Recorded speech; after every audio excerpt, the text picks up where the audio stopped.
In our podcast, Hearing the Unheard Stories of Transformation, we discuss a variety of sensitive subjects such as suicide, suicidal ideation, self harm, abuse, and faith crisis. Viewer discretion is advised. Hi, welcome to our podcast, Hearing the Unheard Stories of Transformation, presented by Pause Wellness. I'm your host, Eric Stoffer, and I'm very happy to welcome our guest today, Janene Pack. Hi, Janene. How are you? Good. How are you? Good. Do you go by Janene? I do. Yep. Okay. Just plain Janene. Okay. That's great. Well, so glad to have you. Why don't you start by telling our listeners a little bit about yourself? Great. My name's Janene Pack. I am an LPC, which is licensed professional counselor here in Utah. It's a CMHC, certified mental health counselor. And I've been a therapist for about 15 years, and I specialize in teens, parents, couples, relationships, and most recently in the last couple of years, the generational divide between the older generation and the younger generation, and then trauma and anything that really has to do with struggles for teens and young adults, especially. Oh, that's fantastic work. That's something I've really been studying a lot in the last number of years in my life. And so I appreciate the work that you do and the help that you provide those families because it's Yeah. so needed. Yeah. Especially now. I think the And divide is bigger than it's ever been between yeah, generations. yeah, that's really what our interview will center in on that for sure. Where have you practiced? So I got my master's at the University of New Mexico. That was a KCREP accredited program and really focused a lot on multicultural aspects of individuals, families, relationships. And then I got my supervised hours in Virginia, which is a very robust program. So it's about 4,500 supervised hours. And then I started my own practice out there, relocated here. And because it's such a robust program, I was able to get just licensure reciprocity right away out here in Utah. Nice. And here they say CMHC. So that's my clinical journey: New Mexico, Virginia, and now Utah. That's fantastic. What part of Virginia were you in? It's Fairfax, so it's Oh, about yeah. 20 minutes from DC, and it was a lovely experience living there. We lived there for about 7 years. I miss it a lot. I grew up in Connecticut, so I'm very much a more East Coast, more urban. So definitely here in Utah, I love what I do, but it's for sure been a transition. We moved here about Yeah. 4 years. So you've been here 4 years. Yeah, Oh, good. Well, thank you for all your experience and all the work that you've done. And we look forward to hearing more about your expertise. That's great. yeah.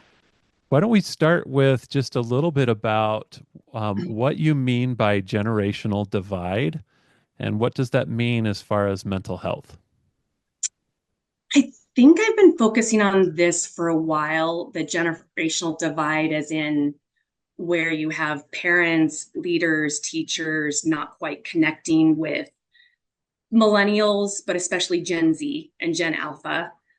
I did a dual program in New Mexico where I was able to work in schools and do my own practice. And so in Virginia, I worked at high schools, one of them even a specialized mental health high school, managing mental health programs for students, then also had my own practice. So I've had a lot of interaction with parent teacher dynamics and Gen Z and Gen Alpha and how they tend to deal with their current struggles, how they are not as open in talking to the older generation, and the older generation can very much react in fear because this whole technology, where the biggest difference I see is that the younger generation doesn't need adults anymore for information. There's no gatekeeping with information anymore. And whereas you and I, even when I went to college, I think AOL was just barely introduced. What I was told growing up as a teenager is basically what I went with. So if I was supposed to do this, I did. If I was supposed to think this, okay. And I was definitely not aware of politics or what was going on in the world. I was not watching the news. I was not grabbing a newspaper. And then this generation, they have any information they want at their fingertips. And so they're not as molded or as compliant when it comes to information they get from adults because they really don't need adults for information anymore.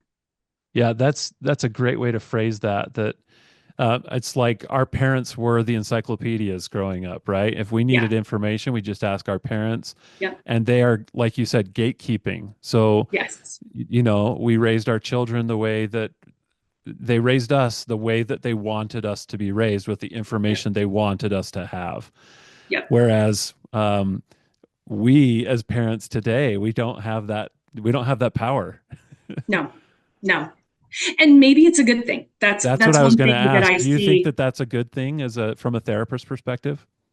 I think it's balance in all things. And so what I see that's really contributing to the divide is parents are reacting as if this is a akin to life or death, that their teens are thinking for themselves, challenging, pushing back, even if it's respectfully. And then teens, when they see that, they react as in, I'm not going to tell my parents anything. So they're figuring out pretty quickly what facade they can present to their parents that will leave them alone, and then basically leading a double life. And that's not good. And so a balance in all things, I think I have worked with a lot of teens throughout the years and young adults, and they have really great insight. They Mhm. are highly motivated to find a deeper meaning of why they want to do what they want to do, why they believe what they want to believe. And I think that's a good thing. I don't think I figured that out until later on in my life, maybe not until I was a parent. And so if there could be a mind shift in instead of looking at this as a threat, as looking as an opportunity to help them decipher and understand the information they have and even learning from them. I do think it's also this teens feel like parents aren't including them in the insight and the confirmation and the conversations. Mhm. And so then no one's influencing each other. So teens don't feel like they can be influenced by their parents, but parents and other older generation, they can absolutely be influenced by the younger generation and should. They have amazing insight. I have so many questions and comments about this because as parents, I've shared on our podcast that we have two of our children have really struggled with some mental health things, and it's been so difficult to establish a relationship of trust when that trust is so needed, especially Yeah. when we're the caregiver in a situation like that, and where also as the caregiver, we're students at the same time. We're learning that, and so to be that source of authority slash guidance while we're also having to be honest about our own uh, ineptness to do so has Yeah. been refreshing on one hand, but also at the same time, still trying to have some sense of parent-child relationship Yeah. that the child needs, right? Yes. Yeah. Not out of parental ego or like, Mm-mm. hey, I'm going to control you, but like there has to be there. It feels like there has to be some sense of trust in that relationship, and how do you guide families in that situation? That's such a good question, Eric, just because it's in no way, shape, or form easy. It's complex. And when there's a flow with it, it just starts feeling right intuitively. Uh, because I've done presentations before where some parents are like, but wait a minute, like, are you saying we should just let our kids go Yeah, off? And we're you're like, good pulling the luck. rug Let us know if you from need under me, anything. Yeah. right? Yeah. Yeah, I hope nothing bad happens. And it really is about individual age and stage appropriateness. I recently wrote an article that's being peer reviewed right now that I think I mentioned to you about how the suicide rate for teens and young adults in Utah is almost twice the national average. And one of the disconnects I've found that's contributing to that is a complete isolation for teens in struggling in silence and not talking to their parents or asking for help, and parents having no idea the depth of how their teens are struggling. And that divide is not something that's going to all of a sudden be bridged when it's dire straits. And so in this article, I pointed out one of the family systems models I really like is called the family FIRO method because it's by William Schutz. And it just is very, very simple, like three phases that you want to go through, especially with your kids, where it's, you're establishing parent and child dynamics in the beginning. And as teens grow from being a child. They naturally want more autonomy and decision making. And as they grow up, 13, 14, you're basically allowing that space for them to have more of a say. You're asking them more questions and being curious of who they are as an individual. Allowing influence back and forth and considering that individual child and their needs until it gets to a point where if they have that, if they're able to share in that space, intimacy between parents and teens are established, and it goes into being a young adult. And so it's a very fluid process. And sometimes it's like a 5 steps forward, 4 steps back. If you have a 14-year-old that's advocating for more time on their phone, it's not a question of if, it's when they struggle. So it's not, gotcha, you're up late and you were looking at porn. That's it. Phone's controlled. It's, let's talk about this. What do you feel about that? What do you think? Was it hard? How long have you been struggling with this? Do you have a plan? And that process of helping them manage their life in really healthy ways. And again, you might have a teen at 16 that has gone so down and struggling with their phone. You're going to have to protect them and put barriers and buffers around it until they're in a better place. Like I have 4 kids that it's been very different, the phone journey, with my 2 Oh, yeah. oldest and my 2 youngest. Yep. Same with us. Exact same. In fact, our two oldest, they didn't really have phones and they didn't have social media until they were, they started getting a phone at junior and high school, and then social media when they turned 18. And we were just trying to slowly introduce it to them. And the younger two, our youngest still doesn't have one, but that middle one has had kind of a bridge of the two concepts, and it has been an absolute struggle. And Yeah. we've been really fortunate, Janine, because our kids are two younger that have struggled with mental health. They've been very open and they've been very communicative. And we hear from a lot of professionals and a lot of other parents that's kind of a rare thing. And I can't imagine the lurking pain that is happening in homes when we have been fortunate enough to have it, very exposed and shared with us. Oh, and Eric, you want that so much more. I've worked with so many parents where I can tell the teen is doing a really great job telling them what they want to hear. So the parent might be like, well, we never fight. They're so respectful. And I'm like, that's a problem, Hmm. because that means they're not talking to you really. You really don't know what's going on, because there's no teen on this planet right now that is not struggling in some way with phones, technology, like along with that body image, porn, easy dopamine, right? And so as Yeah. parents, when they have this idea that everything's great because they're not fighting, they're not having these hard conversations, that's a red flag, honestly. Yeah. Yeah, that's so well said. And that's not, hey, sorry to break the bad news to you. Go assume the worst in your child. It's just the reality of today. I just don't think there's enough. The studies have not caught up No, to what these children are no. experiencing. It's just not. Oh. I mean, we're starting to get some data that is revealing it, and it is confirming our fears on this, right? That it's Well, and scary it's what so they're different. facing. You and I can't imagine, right? That's where I think a lot of parents are kind of stuck in the good old days, so to speak. Like I work with a lot of teens here in Utah where there's this, all the high schools have like 7 formal dance or some kind of dances where they're asking and being asked. And in Virginia, it was like one, Hmm. like homecoming, and then prom was for seniors, right? And so I have teen girls especially falling apart If they're multiple not times a asked, year yeah, because of the dance, they're not asked. And then I have parents pressuring them to go, especially moms. You need to go. Like in high school, when I went to high school, this was so fun. You need to have this high school experience. And I have to keep telling them their high school experience is nowhere near where yours was. It's so much more complicated.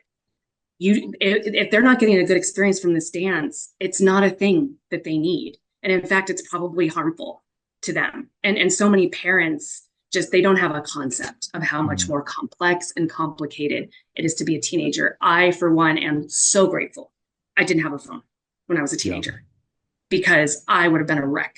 yeah, yeah. We would try to find out our status by just checking with people, right? You're Yeah. like, am I known? Am I liked? Yeah. Does someone have a crush on me? And we would try to establish our own sense of value socially Yeah. just in interactions. Now you measure it on on little clicks on the social media and likes And and it's a whole hearts and facade. Yeah. yeah, It's just a snippet of what you want people to see. And when we were teens, if there was a disagreement, there was a good 13 hours before anyone was talking about it again. My mom didn't let me hang out on the landline all night talking to yeah. people. And it's amazing how a good night's sleep in space causes people to forget versus teenagers who are up all night taking screenshots of what someone texted to someone else and sending it to any, and what by the time you Hmm. go to school the next day, it's like all out war, something that was just the littlest disagreement. See, and I think you're isolating such an important point for the parents to understand that what we hear a lot, and what I'm learning a lot by doing this podcast and the other work that we're doing at Pause Wellness is that the older generation, it's almost like I don't know if I can. I don't mean to be too cliche when I say this, but it's almost like they're anticipating these terrible things that are happening to their youth. And then when it's revealed that those terrible things are happening, they're kind of like, see, you should have listened to me. And because you didn't listen to me, you're a terrible person. Well, the child is already anticipating that that's the reaction that the Oh, parents are going to totally. give them. And so it's reinforcing the shame in that child that that I'm a bad person and that I'm not loved by my parents because they reacted exactly as I expected they would. What you just described as collusion, that's a clinical term, but it's basically parents and teens are looking at each other as caricature roles. Teens are assuming my parent is just going to judge me and come down hard, so it's not worth talking to them. And parents are assuming their teen is keeping just trying to get around them at every turn. And so then because they expect this from each other, they're giving the very behavior they don't want to see. And then it's a complete void of having influence and any kind of empowering element to actually go through the journey together, because nothing's changed as far as teens need their parents and parents need their teens. I feel like nowadays, as teens grow up, it needs to be getting away from the role and looking more at the individual. This is Mhm. where you kind of said, I like with teens sometimes to say, Sophie, you're an individual and your mom, Janine, was an individual before she was a mom. So believe it or not, she was a teenager and she does understand on some level, not exactly the same way. And you Right. guys need to start looking at each other as individuals, because more empathy and understanding comes in, instead of you're the teen that I don't want to mess up because I'm afraid and I don't want you to bring shame on our family. And Right. then this is my parent that will never understand. All they do is try to block me and control me. And control nowadays is illusion. It's an illusion. I tell parents all the time, you're looking for cooperation and connection. Oh, Your teens can run circles around you with technology that you have no control. yeah. That cooperation and teamwork is really what I'm feeling and seeing and learning is crucial to a healthy relationship between parents and children, because the child wants to know that you understand them, that you see Yeah. them, that they are understood and felt and heard, right? Because when it's just authoritative figure, they are raised to not trust authority because they've only seen those authorities as gatekeepers. Yeah. And so, because they know they can work around that gatekeeping, they don't see us as someone they can trust necessarily. But if the child senses compassion, this doesn't mean you sacrifice the parental position, No, not at all. that the support that the support system that child needs. But at the same time, there's a lot. It's that old adage, like you can catch more flies with honey than you can with vinegar, right? Well, and what human being doesn't want validation? Yeah. I think validation is very misunderstood. Validation is not saying you agree or someone's right. It's saying you're in pain and I want to understand where you're coming from and I can put myself in your shoes and empathize. And at the end of the day, a teen, I have not seen yet a teen, if they feel truly they can talk and a parent is listening to try to understand instead of listening to react, listening to dictate, that even at the end, when you get there, and a parent might say, I really appreciate you opening up about this. And I still am going to say, no, you can't do this, or I prefer that the rule stay like this for the time being because this is where we're coming from. I haven't had a lot of teen clients that are like, you're terrible people and I hate you, right? On some level, teens are amazingly astute that if they feel heard and understood and that it's very genuine, It's not pretend. It's not, I'm just pretending to listen so I can jump in and have my say. They tend to understand on some level why their parents are doing what they're doing. And if there's intimacy, trust,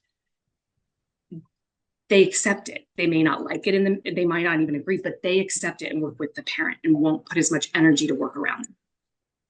Yeah, I can say this from our experience that it's really scary to trust that professional guidance, right? Because it feels like you're vulnerable and it feels like you're leaving your child exposed to painful things in their life. But the reality is the pain is going to come anyway. The child is going to experience pain in their life. It's not, I mean, we'd love to prevent all pain, but there's no great growth in their lives without pain anyway. So we're kind of deceiving ourselves as parents that way. But then there's this other side too, Janine, that this is what we're learning or experiencing now. That once we've established that relationship of trust and wise, informed guidance to our child, that when we do have to say no, when that child is just simply being a teenager and they don't want the restriction, they don't want that parental guidance, it's so hard to know if it's if you're doing the right thing when you say no. Can you speak to that a little bit? Yeah, just very much, Eric, what you're talking about is where, as individuals, we get stuck all the time, where it feels like it's black or white, it's do or die, it's right or wrong. And I believe that if more parents and teens are literally talking out loud about the process of what a teen may want, the autonomy and freedom they want, and parents, their decision making going into something, if it's more transparent, a parent can say, I heard you, I understand. I'm still in this place where I'm trying to figure out if I want to lift this curfew or if I want to allow, this app. And I would really love it if I saw more of this, you taking more control of, like, I can see you're putting your phone away at night, you're managing this. So I can actually feel fairly confident to shift my responses no right now to yes, even in a couple days' time. So it's Yeah. not it doesn't have to feel like I'm saying no now, that's it. I feel like it's no with this is what I'm thinking now, and this is what I'm looking for. And I'm flexible. Yeah. Keep it more I can fluid go rather from than just here. like, or Yeah, authoritarian, right? yeah. No, I can go from here. And by the way, even if I go here and I say, okay, now you have this privilege, if I realize the privilege, you're maybe taking advantage of it and me, or you're making decisions that I know aren't good for you, we might go back.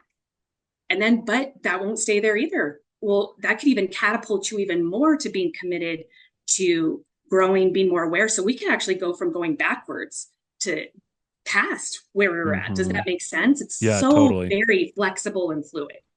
I wonder, you probably would know the answer to this, but I wonder if the parents fear that if they have that fluidity and that flexibility to their parenting, that it makes them inconsistent with how they've parented their other children. And so they feel like um, they're betraying themselves as parents. Does that make sense what I'm asking? Totally. Um, Totally. and there's a part of me that that I keep apologizing to my older children that I wasn't a little more fluid and a little more relaxed. But it's funny, they don't, it's like they say to me, you don't need to apologize, Dad. You parented us the way you needed to, right? But at the same time, I I feel like I'm being an inconsistent parent. But if I guess, sorry, I'm just kind of expressing my feelings here, No, I but think it's there's this great. other side of me too that's like I shouldn't, like, trying to parent my children all the same way is probably not the most loving way to parent because it Mm-mm. means I'm not seeing my children as individuals. I'm parenting them as a program, and they're not a program. No, no.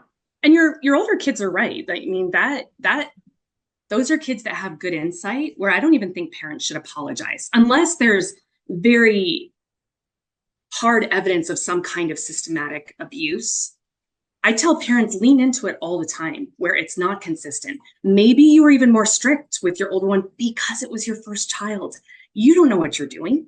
I feel like if parents leaned in more of, yes, you are seeing exactly accurately what you're talking about, that it seems like we're parenting each kid differently. Well, we used to say you have this curfew and you can't go beyond this. And all the way till you're 18, we are now saying it's switching. And I'm going to lean into it and say you're absolutely right, because as a parent, I was practicing, I was trying, and it's true. You as the oldest child were our guinea pig, and I think we're never going to say we did it perfectly. So open to your feedback. I hope you do some things differently than me, and we're just trying to figure it out as each kid come, because we believe each one is individually, and we're just trying to figure it out along the way, and we're trying to maneuver in this space where we're fairly confident, though we're not doing permanent damage, Mm-hmm. right, which is the abuse route. Yep. And that's so recoverable for Yeah. everybody, because that's just what it is. How Yeah. do you know how to be a parent when you don't know how to be a parent? Yeah. That's so great. What do you do, Janene, when you're dealing with not just the generational divide, but also the stigma from the older generation as it pertains to the adjustments we're making based on good science for the mental health of young people today? Because that is so frustrating for me as I'm making these adjustments, and I have leaders of church congregations or relatives who are supposed to be trusted leaders to these youth, but they don't believe in this. They think we're coddling. They think that we're cushioning and we're creating these soft children. And so, I mean, that makes, to be honest with you, it makes me quite angry.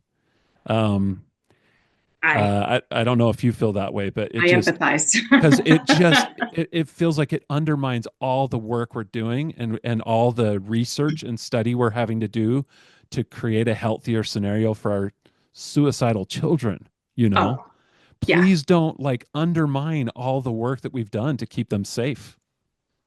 And in a way, I feel like the best way to have influence with some of these other leaders who are operating in fear and what doesn't feel familiar to them. And again, it's I found Yeah. Zen is my thing. Sometimes with therapy, it's all about balance. You can have something good, and if it's out of balance, it's no longer a good thing. And so sometimes when leaders are like, well, you're coddling, and I'm like, you're controlling. Yeah. So there's Let's that find the opposite. So balance. where's the middle? Where's the balance? Because we're running the younger generation out. Yeah. There's no way I tell older leaders, I say, I want you to consider, do you believe you have influence? And if it's you're not having in-depth conversations with teens or young adults where it's a conversation, they're pushing back, they're saying they don't see it that way, you have no influence. They're just telling you what you want to Yeah. hear. And your influence now is if you're saying it's all or nothing, you have to believe this or nothing. The younger generation is saying, great, you made it easy for me. It's nothing. I was kind of conflicted about this, but now I know I'm gone, because so many of the younger generation now with any kind of religion, if it's don't read this, don't think this, don't ask about this, don't push back, think of all the documentaries now, all the information out there. Every teen and young adult is going to say, well, that's a cult. Yep. And everybody knows a cult. It's That's not right. something we should be in. We're gone. And good Yeah. luck trying to convince them it's not a cult, because That's you're right. not. You're Yeah, not going to. it's I keep sharing with people this phrase, the old adage of if you do what we've always done, you're going to get what you've always got. That does not apply to this. If No. if we think either religiously or authoritatively as parents that, well, it worked for us, so it's obviously going to work with this new generation. It's not. That is not what's happening. The game has changed. The circumstances that they're facing are completely different. And if Have you we, ever if we, asked them, Eric, though? Sorry to interrupt you, but when you no, you're said, have good. you ever asked them, though, when I hear that all the time, we turned out fine or great. I'm like, but did you? Yeah, Did you? Do you exactly. really think you have? Because there's a lot of struggles that I know you're having as an older generation from generational trauma and not talking about, not Well normalizing said. mental health. So I always like to say, but have you turned out okay? That's Really? that's so well said. In fact, our experience has been And no offense, mom and dad, or mother and father-in-law, right? What we've learned in our experiences are the flaws of the way that we were parented. And yes, it causes a feeling of maybe initially animosity towards those parents because there is a better way. But then after time and after research and after more study, that frustration is turned into a little bit of pity and compassion for the older generation because they were probably regurgitating what their parents did. And so, where I need grace from my children, I'm learning to extend grace to my parents and the flaws that they had in their parenting. Oh It yeah. doesn't mean that I'm not going to set healthy boundaries now because I know a better way. And I'm not going to, yes, I'm going to communicate that. Sorry, I hit my microphone. Yes, I'm going to communicate that with my parents. But man, when you know better, you do better. And that was so well said, Eric. Justin, I call it generational trauma. I tell my clients all the time, people are so overusing mental health words. I lean into it now. I say, everybody's going to go through a Me spectrum too. of trauma in their life. And so on one end, it's the unmistakable, it's war, it's abuse. And then on the other end, it's very much depends on the individual, their experience, how they react to a certain situation that maybe someone else wouldn't react the same way, but you have a trauma response because you were sensitive as a Yep, child. Or does that make sense? And totally. I absolutely believe in that's where a lot of my research is going into now is generational trauma, where you see where how parents parented, where maybe there was a disconnect with mental health, you didn't share your emotions, and then you pass that down to their kids, and then they're doing the same thing. And I almost feel like this generation, to quote that book, it's going to end with us kind of thing, because so much of this generation Hmm. is saying, well, no, but I don't I see that my parents, because I always ask, so think about your parents. What are your grandparents like? What's the relationship your parents have with your grandparents and so forth? Because it's not at all about not giving grace. It's understanding and then Yep. empowering around, and you can change this. Yeah. It can end with you. This generational traumatic dynamic, it can end with you I think in a we've very said that empowering way. exact. I think we've said that exact phrase to our parents, my wife and I, is, "Hey, we love you. Thank you for the incredible ways that you parented us. We're learning things, and if we keep doing those things and parenting that way, our children, well, we've seen the results of what has happened with these Oh, yeah. youngest two. It is way too scary. And I don't Oh, yeah. when if it's a life and death situation, you're gonna find the safest way, Yes. and that's what we've had to do. Um, I also, I, sorry, I'm going to vent a little bit more because I love what you're teaching us, but when things like common phrases like trauma and older generations, we have a tendency to kind of go, I'm so tired of those words, I'm so tired of that. I want to say to those people, please don't let your frustration with new knowledge and new information keep you in ignorance, because ignorance is not safe. It might be comfortable for you and you might feel like that is what has worked for you, but it is not safe. Getting more information may lead to more struggle and more uncomfortableness, but it might be the wiser thing to do. Oh, Uh, yeah. Yeah. yeah, any thoughts And there, Janine? I validate some the older generation as well. I my practice very much requires parent involvement, not as Mhm. a, you're in trouble. It's as a when as your teens growing and learning, you need to too. That's where I see the biggest growth, because I see these teens maybe once a week for an hour and parents are with them. So it's a repairing and a bring together of the relationship. And often I'll tell parents, because they'll say, and it's valid, I feel like my teen is weaponizing these words. They're weaponizing emotions. Right. And I'll say, you're absolutely right. And so, but how can we bring that up to them? Because in session, I'll tell my teens, I'll say, you have to be very careful. And I like to say, now, please get real, because I know.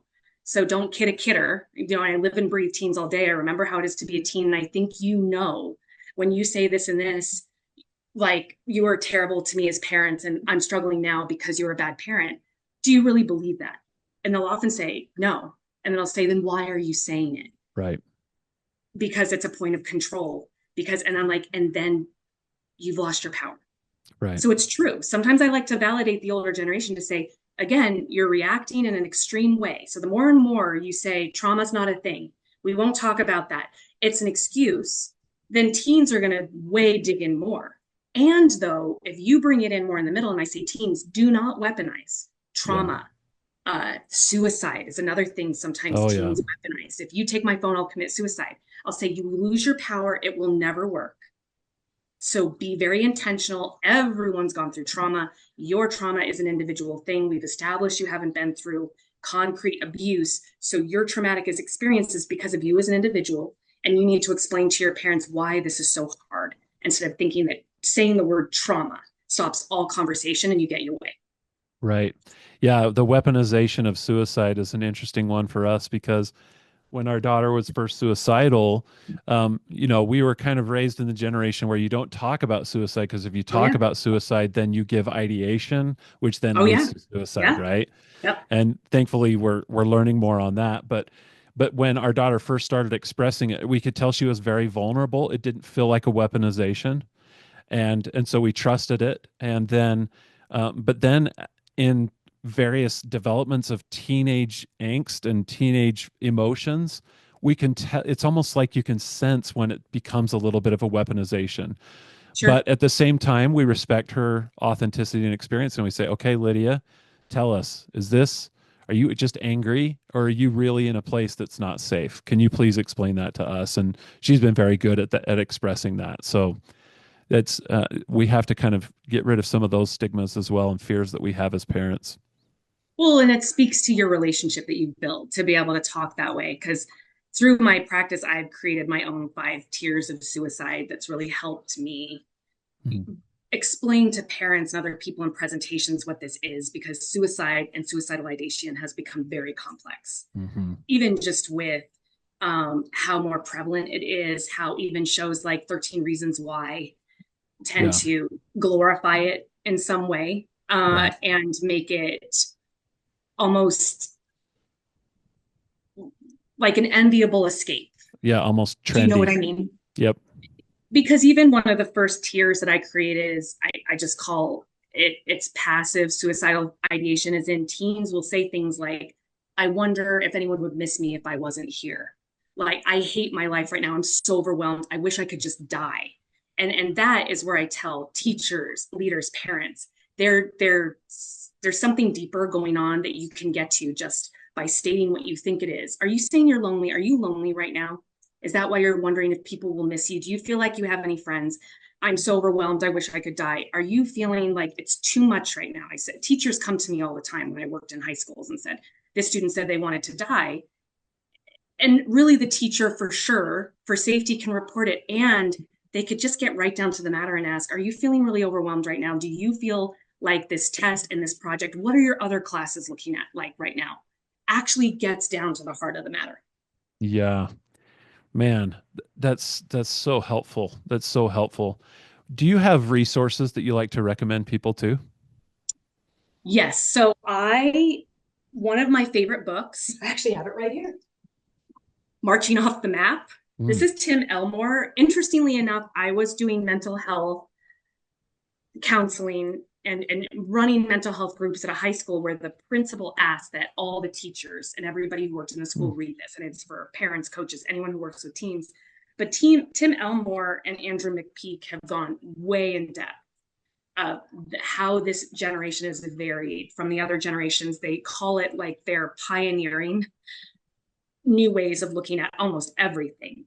And parents and coaches need to realize what's going on and how to, you're not going to be able to hold them back from exploring new territory. You got to find a way to be on the journey with them and or really make sure they have all the resources they need. And so I love this book because it has very concrete ways of saying this is how the older generation used to communicate. This is how the younger generation, as soon as you start lecturing, they're gone. Tune out, right? Yep.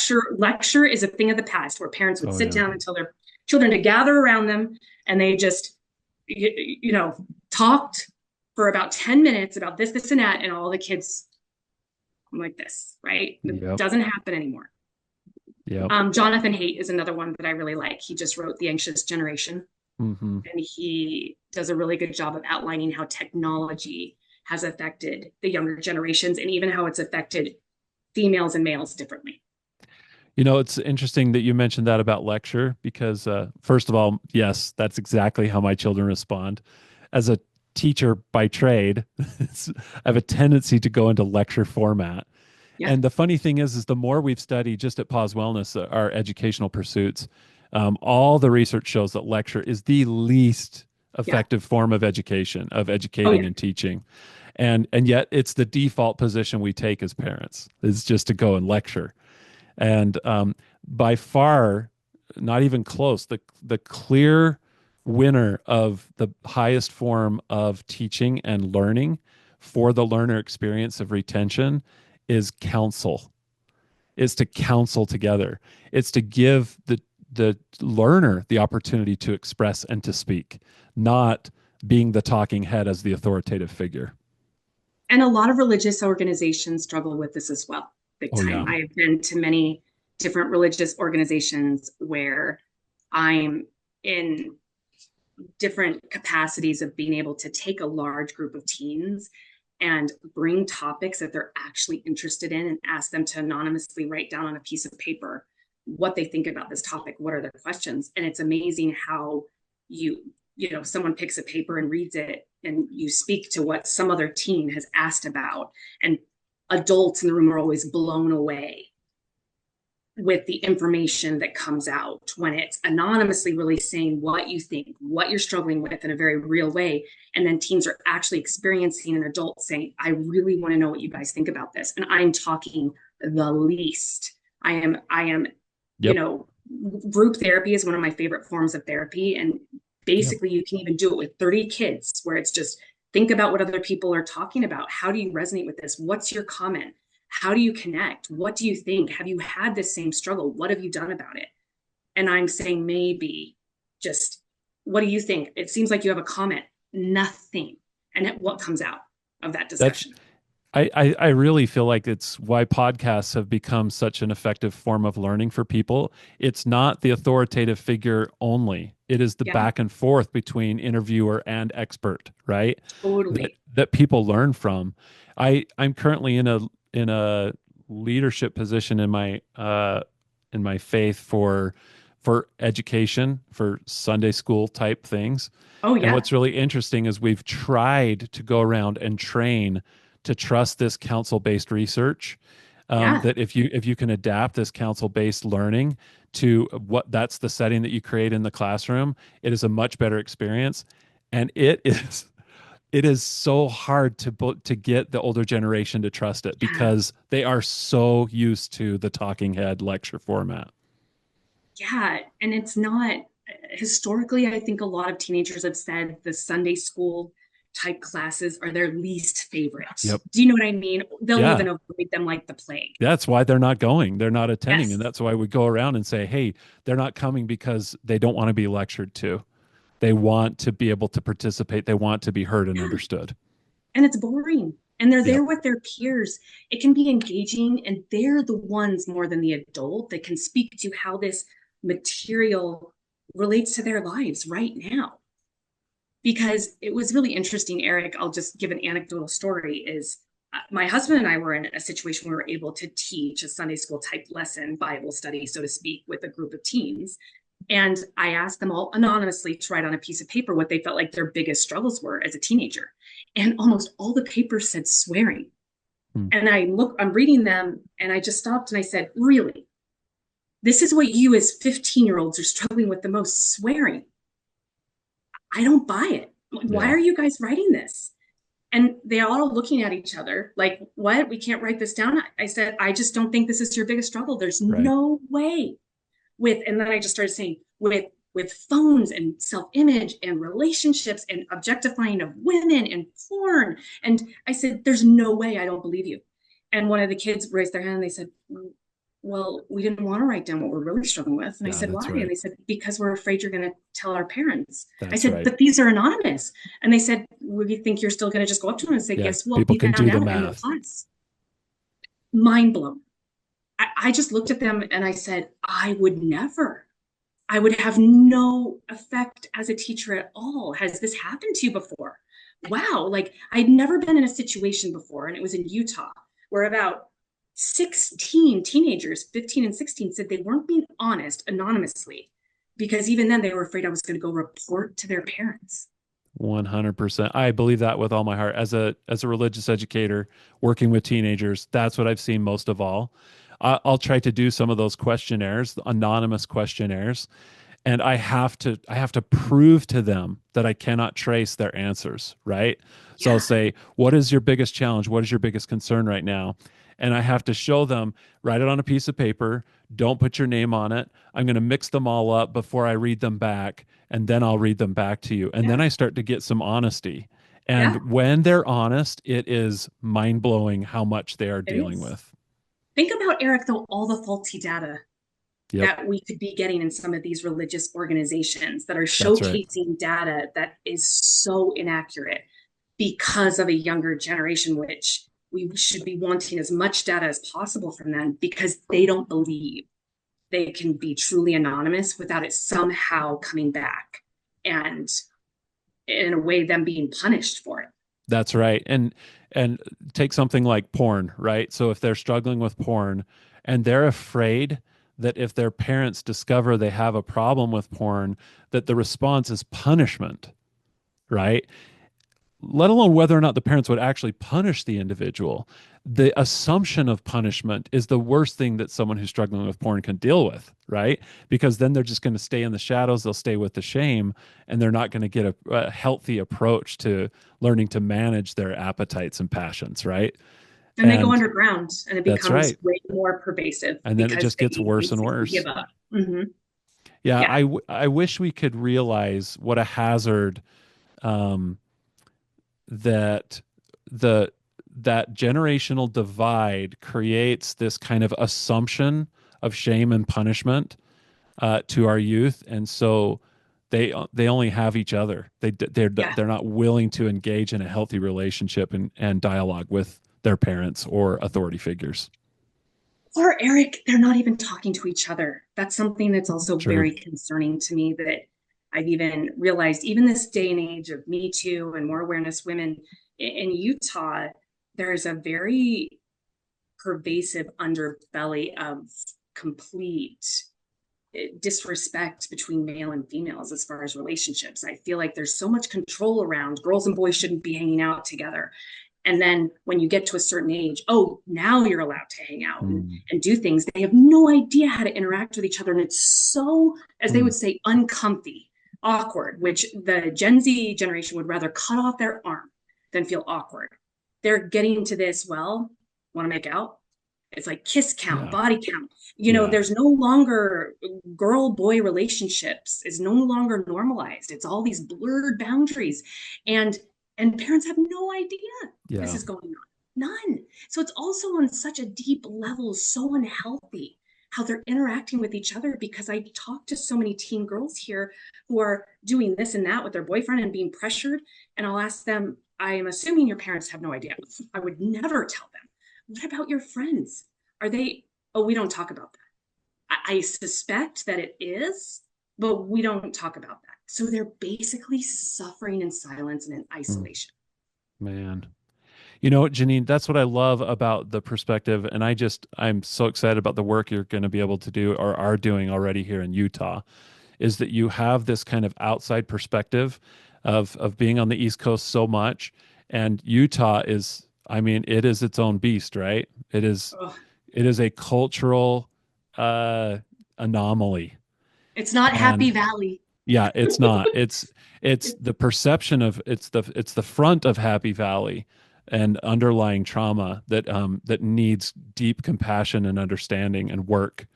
Um, and that's why you probably sense some of my frustration earlier in some of these expressions is that it is so much work. And when you feel like you have to fight against that culture that should be a good culture, should be something so helpful, and you have to And fight empowering. against it. Yeah. Yes, it should be empowering.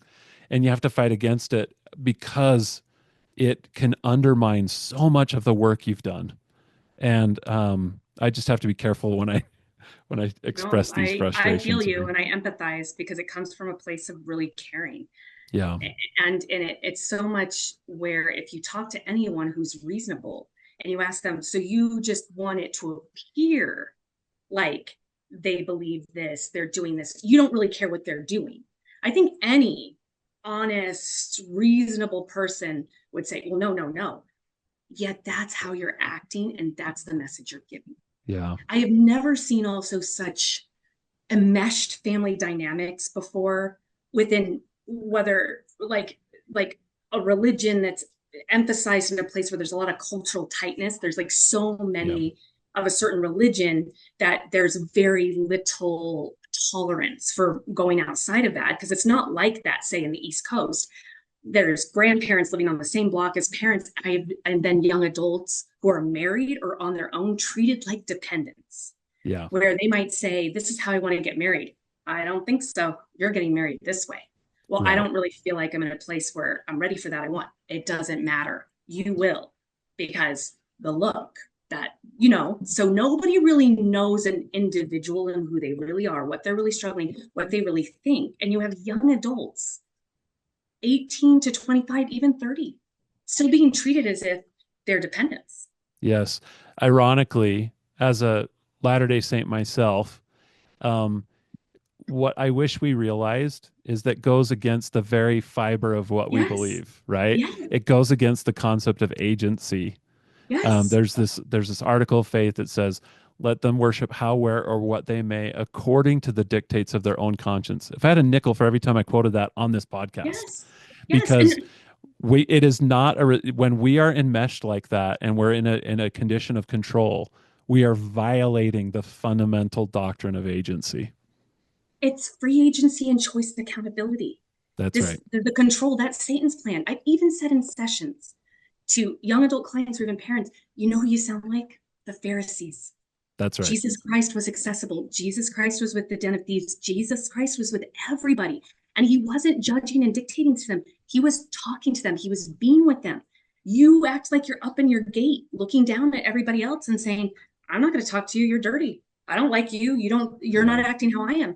In Sunday school here recently, when it was the New Testament, almost every comment an adult said, I thought, huh, you sound like a Pharisee. It sounds like the Pharisees. Yeah, You don't get this at all. You are missing the whole point. I found this quote from one of the leaders of the Church of Jesus Christ of Latter-day Saints, Dieter F. Uchtdorf, and he gave this talk. It was a BYU speech just a few years back, but this quote to me really illustrates this thing. I asked my students recently. I said, "Okay, why did people kill Jesus? Why did they do it?" And well, I said, first of all, who killed Jesus? And they said, well, it was the Romans, and then by virtue of the Pharisees. And I said, yeah, why did the Pharisees want him dead? And they said, well, they saw him as a blasphemer. And I said, so why did they see him as a blasphemer? He's the one who wrote the law. And they said, well, that's because they had taken the law to be something it wasn't meant to be. And then I read them this quote, and it says this: the ancient Pharisees compiled hundreds of rules and commandments from sacred writings. They made a great effort to catalog them, comply with them, and enforce others to live by them with precision.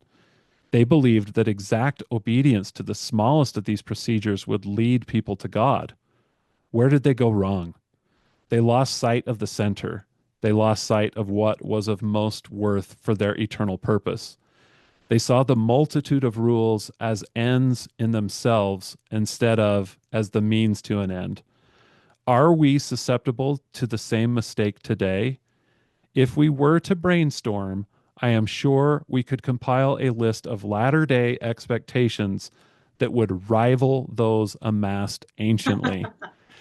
If That's a this great is quote. a leader of the Church of Jesus Christ of Latter-day Saints saying that today what he sees in our culture would Oh, yeah. rival those amassed anciently by the Pharisees who murdered Jesus. Yes. The I love that. principles that led the Pharisees to murder Jesus that's what we're seeing among us today. And that is scary to me. It's scary and it's has nothing to do with the gospel. That's And right. I'm gonna have to find that quote and use it because I myself I'll have send it to had you. I would love it because Yeah. I had a capacity to work. Well, in Virginia, for those who maybe aren't LDS, I was the stake young women's president for about Mm. 5 years. And I remember there are so many opportunities to talk to the youth in so many different capacities. And I remember feeling like what I could most honestly talk about that I believe to the core of my being is that Heavenly Father and Jesus Christ or God, a higher being, knows who we are individually, and only they know the heart of a person. And it's all about the heart of a person that is going to be at the end of the day is what's going to matter. How are you loving yourself, the higher power, and the people around you? And it's not at all going to be about this outside behavior that you see. And I think it was Dieter Uchtdorf that also gave a talk once that resonated with me around the idea people are going to be very surprised about who's going to go to heaven. Yeah. And we're not the ones picking, Yeah. thank goodness. We're not Yeah. the ones Yeah. judging. And we're probably going to, some are maybe very surprised that that person you thought was swearing and irreverent is up in heaven because they actually get what the heart of a person is and what it means and the love and the action, and it has nothing to do with check, which means nothing. That all that is a facade. Like anybody can take a checklist and act that way. That doesn't mean they are that way. That great bumper sticker he quoted, "Don't judge me because I sin differently than Oh, you." yeah, Right? yeah, Yeah. yeah. And it's like, worry about yourself. It's Yeah. hard enough. If you're paying way too much attention, and that's where, Eric, I will tell you, in Utah, the biggest barrier to therapy is the commitment everyone has here to the facade. So if you're putting all Mm. your energy and worry into what do people think of me? What do people see? Do we look good? Do I look perfect? Do I seem like exact obedience, which is not a thing? Exact, perfect, failure, not things that are really applicable to human nature. Not at all. If that's where your energy is going, there's no way you have energy to be self aware. Think about the effort it takes to take away your own blind spots, be self aware, take feedback, take your own feedback, and then make a change. That takes everything we've got. And if it's all parsed out, worrying about the facade and then worrying about comparison, what's everybody else doing compared to me? You're not working on yourself at all. When one thing I've shared on this podcast before, when our daughter got really bad, I was serving as the leader of our congregation. I was serving as bishop, and her therapist said to me, you know, she's she can never escape your shadow, and she's willing to die to teach you a lesson. And Wow. it got yeah, it was really he kicked the doors down. She kicked the doors down. It was really what I needed to hear. And talking about the facade, right? And not that I was trying to keep up a facade, but I had to face crossroads with that facade for sure. And I had only been in 3 years when it got really bad. And so, typically, for those who don't know, oftentimes it's not the case technically from like a handbook or policy standpoint that a bishop serves for 5 years, but I'd only been in for three. And I went to our stake president and I just said, "Hey, this is what we're facing, and I've got to help my family." So I was released 2 years early, so to speak, right? Which is an absolute blow to the facade, right? And I could not have felt like it was a better move. Like it was the right thing to do. And it was the right message to send to that daughter who could not feel seen in the facade. She could only feel seen if she saw that her dad was willing to sacrifice a facade to see her. And obviously we're still working through those things, but I was so thankful to have a church leader who trusted that and was willing, not feeling like he had to keep up a facade for a family and do what was best for the family. um, Home centered, church supported, right? Wow. That blows me away. That's pretty, yeah, that's like almost goosebumps because I just feel like you don't usually hear that at all. And you just showcase just the absolute willingness any adult needs to have if they want to have any kind of intimate relationship with their kids or any influence, the willingness to be able to say, okay, I need to make a major change. And is it really a sacrifice if at the end of the Right. day, what matters most? Nobody's going to care what your calling Right. was, what you have, That's right. accolades, right? Like, that's one thing that if, anyone is able to have a decent conversation with those who are at, say, contemplating their own mortality and are about to die. Think about grandparents or parents, they will say, so much of where my focus was does not matter. Hmm. It's the experiences, it's the people. They never Yeah. say, I wish I had gotten that boat. I Right. so regret I wasn't a bishop. They say, I Right. wish I had spent more meaningful time with More the time. people that I love. And why can't we hear that? Because nothing will take the place of that. Nothing. There's that Call great it doesn't matter. there's that great book that's out. I forget the title of it, but it talks about what people are wishing they had done when they're on their deathbed, what they look back on their life and what they're saying. And it's all about, I wish I had more time with the people that I loved. Yeah. Yeah. Yeah. Like quality time. And a lot of them will say, I wish people that were close to knew through my actions, like they didn't doubt that I was a priority, because life is complex and busy. But if we develop a pretty strong foundation of always watching, like, where am I sacrificing what actually my priority is? And if I am, what is it? I need to change it right away. Yeah. Very little regrets later on in life. Janene, I'm just so thankful for you. I just feel so much energy from this, and I just want to give you and encourage you and applaud you on all the momentum you have to just keep going. We need your voice. We need people like you who have not only the expertise and the experience, but the passion for it. And keep smashing those stigmas. That is what we're all about here at Pause as well. And I just feel like we need another couple more episodes together on this podcast. So I hope you'll be okay with that at some point. Oh, I would love it. Obviously, I'm pretty passionate about it.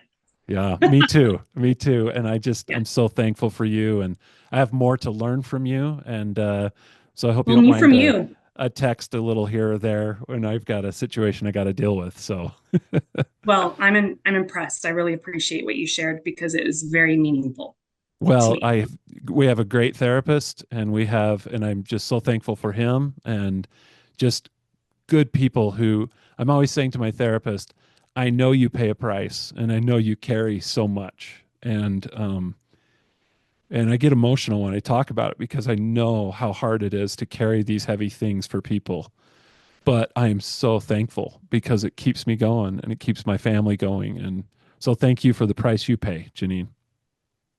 Well, I really appreciate that. And it's when I hear you've given me a lot of hope, because I'm not going to lie. Sometimes it feels very discouraging.